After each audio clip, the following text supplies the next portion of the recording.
কোশ্চেনটা করলেন, যেটা হলো যে ইমেলের সাবজেক্ট, তাই না? ইমেলের সাবজেক্টটা আসলে আমাদের খুবই গুরুত্বপূর্ণ। আমরা যদি ক্লায়েন্ট পেতে চাই বা ক্লায়েন্ট হান্টিং করার পর, আপনি ক্লায়েন্ট হান্টিং করলেন, ক্লায়েন্টের যদি রেসপন্স পেতে চান, তাহলে খুব ইম্পর্টেন্ট হচ্ছে আপনার মেইলে কী লিখছেন সেটা পরের বিষয়, সাবজেক্টটা হচ্ছে আর মেন ফোকাস দিতে হবে মানে সাবজেক্টের প্রতি। বিষয়টা এই জন্য, কারণ ক্লায়েন্টকে আপনি যখন একটা মেল করবেন, ক্লায়েন্ট কিন্তু আপনার মেইলের যে বডিটা আছে, মেইলের বডিটা কিন্তু ক্লায়েন্ট প্রথমে দেখতে পায় না। দেখতে পায়? যেমন আপনি যখন কাউকে মেসেঞ্জারে মেসেজ পাঠান, অনেক সময় দেখা যায় না সে প্রথম একটা দেখা যায় না কি লিখছে, সে 3টে মেসেজ দিছে, কিন্তু প্রথমটা বোঝা যায় না, অনেক সময় বোঝা যায়। দেন তারপরে আমরা দেখি যে না, দেখি এই আমাকে মনে হয় আক্রমণ করে নাই, তারপরে মেসেজটা ওপেন করি, বাকিগুলো পড়ে নিই, মানে এরকম আমার হয় না এই সময়। সেই রকম ক্লায়েন্টের ক্ষেত্রেও, ক্লায়েন্টকে যখন আপনি মেল পাঠাবেন, ক্লায়েন্ট কিন্তু আপনার বডি মেসেজটা দেখতে পায় না, ক্লায়েন্ট কিন্তু দেখতে পায় মানে হেডার, মানে সাবজেক্টটা আপনি কি লিখছেন। এখন আমরা অনেক সময় এই ধরনের কোশ্চেনের সম্মুখীন আমি বেশি হই, যে ক্লায়েন্ট রেসপন্স করে না, মেসেজ দেখে চলে যায় বা রিপ্লাই করে না, এই সমস্যাগুলো বেশি ফেস করেন।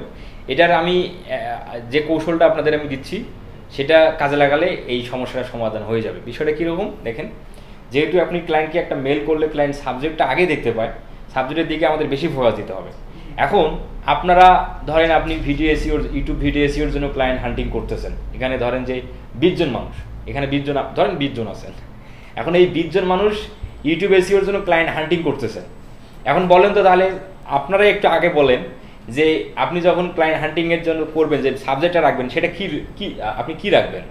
যা 2-3 জন একটু বলেন কি রাখবেন। আমি বিষয়টা বলতে পারি না। আমি তো ওই যে আপনার ওই যে বৃষ্টির দিন যে আপনার ওই যে লোকের নিয়ে যে আপনি ভিডিওটা করলেন, ওই ভিডিওটা দেখছি যে চ্যাটজিপিটি কি বললেন, মানে উনি আর কি ওই যে দিয়ে দেয় আর কি, মানে সাবজেক্ট ওইভাবে আর কি দিয়ে দেয়। ঠিক আছে, কিন্তু এটা না আপনি 2 দিন আগে দেখলেন, এর আগে তো আর ওইটা দেখেন নাই, এর আগে ভুলভাল দিছিলাম, এর আগে ভুলভাল দিছিলেন। এই ভুলভালটা কিন্তু সবাই করে, যার কারণে এই মেসেজ রিপ্লাই হয় না, দেখলে আপনাকে রেসপন্স করে না, রিপ্লাই করে না, সিন করলেও রিপ্লাই করে না, এই সমস্যাটা হয়। তাহলে আপনি এটা 2 দিন আগে দেখলেন, এখন আপনার আইডিয়া হয়ে গেছে না, তারপরও রেসপন্স করে না। তারপর আমি আসতেছি বিষয়।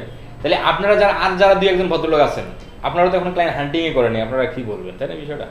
আমরা বেশিরভাগ যেটা করি, YouTube SEO expert, YouTube growth expert, হ্যাঁ, YouTube monetization expert, YouTube expert, YouTube specialist, YouTube video SEO specialist, YouTube monetization specialist, এগুলাই খালি সবাই সাবজেক্ট, এই সাবজেক্টগুলো দিয়েই কিন্তু কমন, মানে 100%-এর মধ্যে 80% এই সাবজেক্টে, এই কমন এই সাবজেক্ট দিয়েই শুধু বারবার শুধু ক্লায়েন্টদেরকে মেসেজ করে, ম্যাক্সিমাম 80% এই কাজটা করে।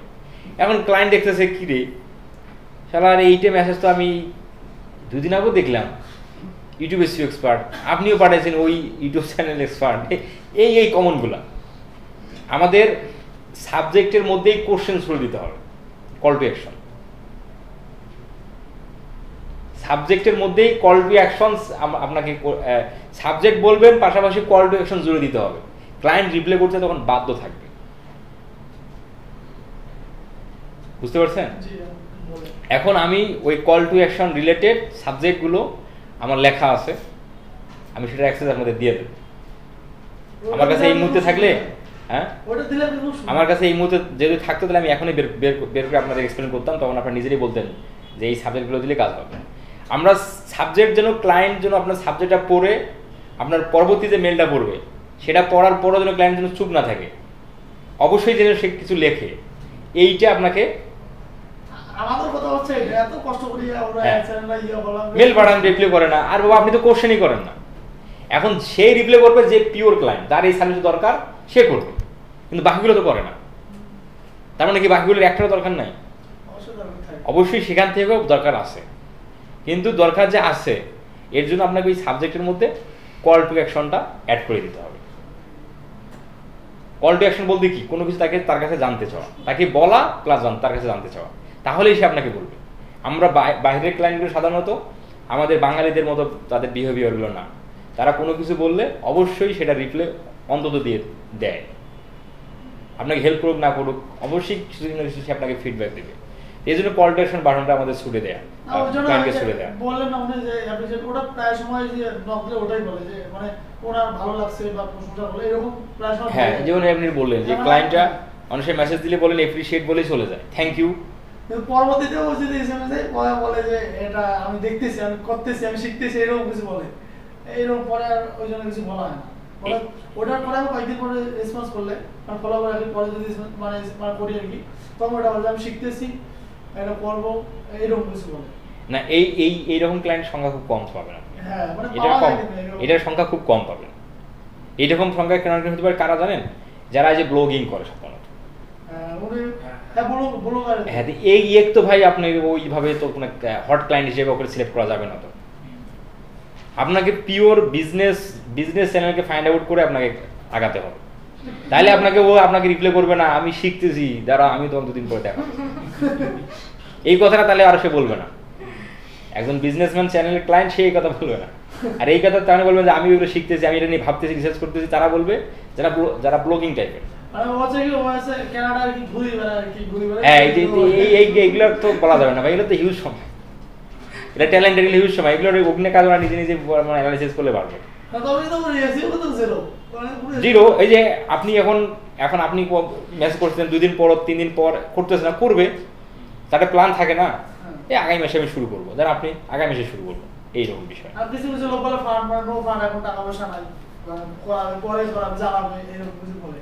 ওই ক্লায়েন্টকেও আপনাকে ছেড়ে দেওয়া যাবে না, ওটা আপনার লিস্টে রেখে দিতে হবে। এখন ওটাকে কখন লিস্টে রেখে দিতে হবে বিষয়টা দেখেন এরকম ভাবে আমাদের চিন্তা করতে হবে। এই যেমন এই যে প্রতিটা বিজনেস মানে প্রতিটা দোকানদারের এই মানে গোল্ডেন সময় কিন্তু শুরু হয়েছে আজকে থেকে। বিষয়টা কেন? মাসের 1 তারিখ চাকরিজীবী স্যালারি পাবে, 1 তারিখ থেকে 10 তারিখ হিউজ বিক্রি, তাদের হিউজ বিক্রি না ভাই, 1 থেকে 10 তারিখ হিউজ বিক্রি।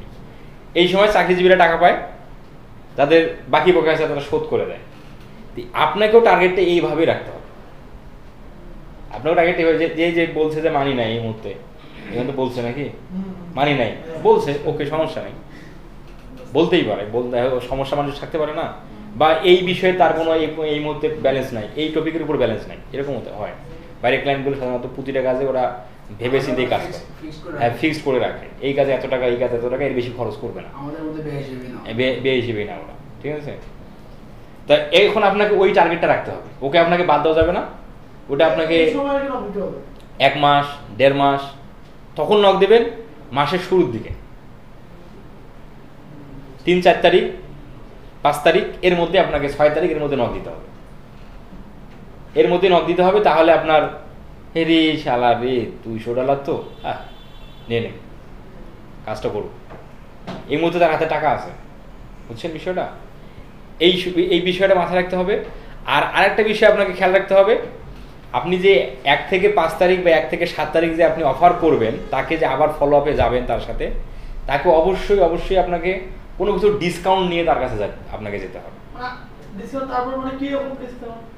ডিসকাউন্ট ধরেন যে আপনি এই মুহূর্তে আপনার এই মাসে পুরো মাস জুড়ে আপনাদের এজেন্সি থেকে আপনাকে এভাবে উল্লেখ করতে হবে, অ্যাজ এ পার্সন হিসেবে না, আপনাদের টিমের কথা উল্লেখ করতে পারেন বা এজেন্সির কথা উল্লেখ করতে পারে যে এই পুরো মাস জুড়ে এই কথাটা বলার দরকার নাই, আগামী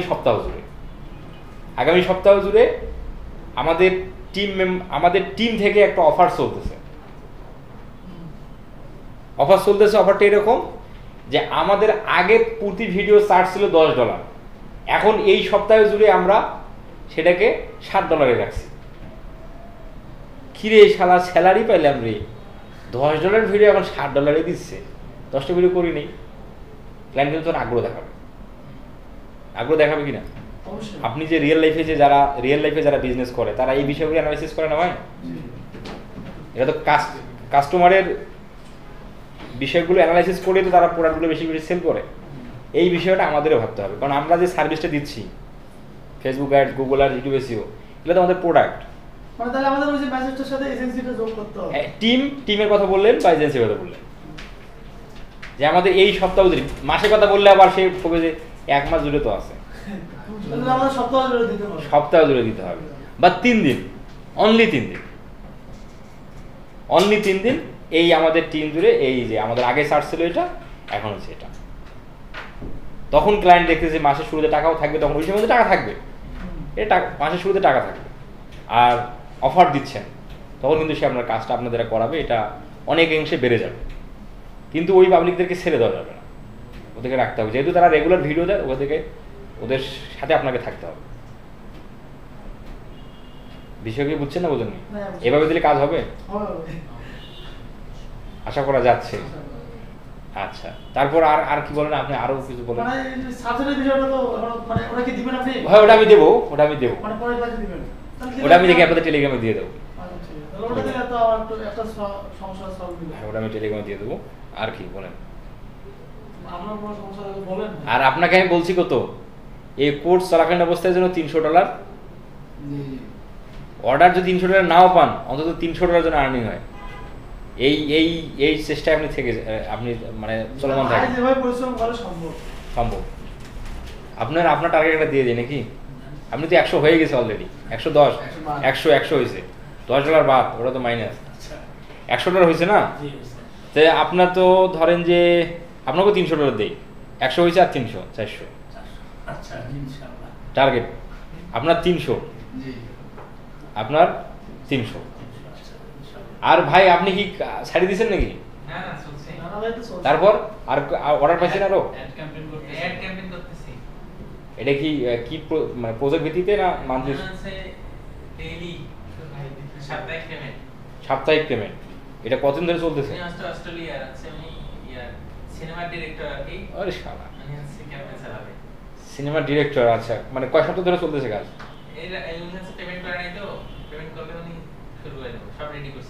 সব রেডি, পেমেন্ট করার জন্য অপেক্ষা আছেন, তাই তো? আজকেই কত ডলার? এটা কি উইকলি না মান্থলি হবে? আচ্ছা, ক্যাম্পেইনের কস্ট? আমি $50 নিচ্ছি, একটা ক্যাম্পেইন চালাবো 7 দিন, $50 খরচ। খরচ কি করবে আপনি? না, ওনার হচ্ছে $78 আলাদা। আচ্ছা, আর আমার হচ্ছে আপনার $50, আমরা বুঝছি। আপনার ক্যাম্পেইনটা যে খরচটা কস্ট আছে সেটা $78 এরকম, তাই না? ক্লায়েন্টের কার্ড অ্যাড করছেন আপনি, কার্ড অ্যাড করা, আপনার চার্জ হলো $50 ওই ক্যাম্পেইনটার জন্য শুধু, ওই ক্যাম্পেইনটার জন্য শুধু। তার মানে তো রেডি, মোটামুটি রেডি। আচ্ছা, তাহলে লক্ষ্যে আছে আর কি এরা। আপনি এখনো শুরু হয়ে যাবে, আপনারও শুরুটা হয়ে যাবে আর কি। আমরা চাই তাড়াতাড়ি হয়ে যায়। তা আমরা শেষ করি এখানে। হ্যাঁ, তাহলে আশা করি আপনারা এই যে সাবজেক্টের যে বিষয় খুব ইম্পর্টেন্ট, এটাকে এইভাবে কাজে লাগাতে হবে, তাহলে রিপ্লাই বেশি পাওয়ার সম্ভাবনা থাকবে। আর যে ক্লায়েন্টরা থ্যাংক ইউ দিচ্ছে, অ্যাপ্রিসিয়েট দিচ্ছে, এই ক্লায়েন্টদেরকে এই যে আমি যে টেকনিকটা বললাম, যে তাকে আপনি এভাবে রাখবেন যে সে অ্যাপ্রিসিয়েট দিল, ওকে থ্যাংক ইউ দিল, কোনো সমস্যা নেই। আপনাকে ওই ক্লায়েন্টদেরকে ফলো করতে হবে, ও পরবর্তী ভিডিও কবে দিচ্ছে, ভিডিও দিল, দেওয়ার 1-2 দিন বা 3 দিন পর আপনি আবার তাকে হিট করেন। ভিডিও দিলে তো নোটিফিকেশন আসে, আবার তাকে হিট করেন, এবং ওই ভিডিওটার মানে যে পারফরমেন্স সেটা তুলে ধরেন। দেখো, আমি যে তোমাকে এর আগে যে বেনিফিটগুলো বলছিলাম, বা মানে এসইও অপটিমাইজেশনের যে প্ল্যানটা আমি তোমাকে দিয়েছিলাম, সেটা যদি তুমি করতে, তাহলে তোমার ভিডিওর পারফরমেন্স কিন্তু আরো বেড়ে যেত। কিন্তু তুমি এখনো বাড়ে নাই, কারণ হচ্ছে ওই অপটিমাইজেশনটা করা হয়নি। তাহলে কিন্তু মনে করেন যে কাজে দিবে এটা, তখন আর সেই আবার অ্যাপ্রিসিয়েট দিয়ে আর কিন্তু যাবে না, কারণ একবার অ্যাপ্রিসিয়েট দিয়ে করে নাই, ওটা সে লজ্জাবোধ করবে। ওদের কিন্তু ওদের কিন্তু আত্মসম্মান বলতে কিছু আছে, আমাদের বাঙালিদের নাই। গাইলে এলেও কিছু কয় না, কিছু মানুষ আছে না, দোকানদার গাইলে তাও দেখ খরচ বাকির খরচ চায়। বাইরের মানুষের কিন্তু এই আত্মসম্মানটা আছে, কারণ এখানে আপনি তার কাছ থেকে $2,000 নিচ্ছেন না, $3,000 আপনি নিচ্ছেন না, আপনি নিচ্ছেন $300, নয়তো $200, নয়তো $500। এটা কিন্তু তার কাছে বড় ফ্যাক্ট না। একবার তাকে আপনি তার চ্যানেল সম্পর্কে অবগত করে তাকে জানাইছেন, সে অ্যাপ্রিসিয়েট দিচ্ছে, ধন্যবাদ দিচ্ছে, ওই একই ভুলটা সে পরবর্তীতেও করছে, আবার তাকে আপনি তো অবশ্যই লজ্জা ফেলে দিলেন, সেটা লজ্জা ফেলে দিচ্ছেন না, তখন কিন্তু আর সে আবার থ্যাংক ইউ অ্যাগেন দেওয়ার সম্ভাবনা একদমই নাই। তাহলে কিন্তু সে আপনাকে কাজ দেওয়ার সম্ভাবনাটা বেড়ে যাবে। আশা করি এই স্ট্র্যাটেজি কাজে লাগবে। আর আমরা তো এখানে শেষ করি। আচ্ছা আসুন নেক্সট আসুন। অডিটটি পুরো করে দিন।